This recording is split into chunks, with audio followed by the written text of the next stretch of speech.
ଦେଖନ୍ତୁ ସବୁ ଖେଳିବା ପାଇଁ ସବୁ ସରଞ୍ଜାମ ମାନ ସବୁ ଅଛି। ବହୁତ ଭଲ ଲାଗୁଛି।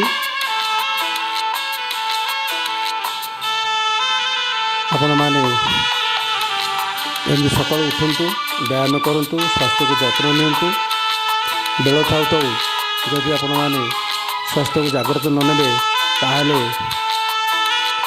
ପଛେ ଅସୁବିଧା ପଡ଼ିଲା ପରେ ଯଦି କିଛି କରିବା ପାଇଁ ଚେଷ୍ଟା କରିବେ ତାହେଲେ କିଛି ସୁଫଳ ମିଳିବ ନାହିଁ। ତେଣୁ ବେଳ ଥାଉ ଥାଉ ଆପଣମାନେ ନିଜ ଦେହକୁ ଜାଗ୍ରତ ନିଅନ୍ତୁ।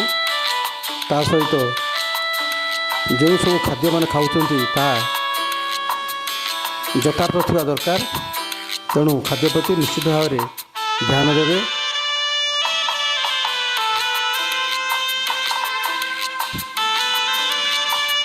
ଭିଡ଼ିଓଟି ଭଲ ଲାଗିଥିଲେ ଲାଇକ୍ କରିବେ।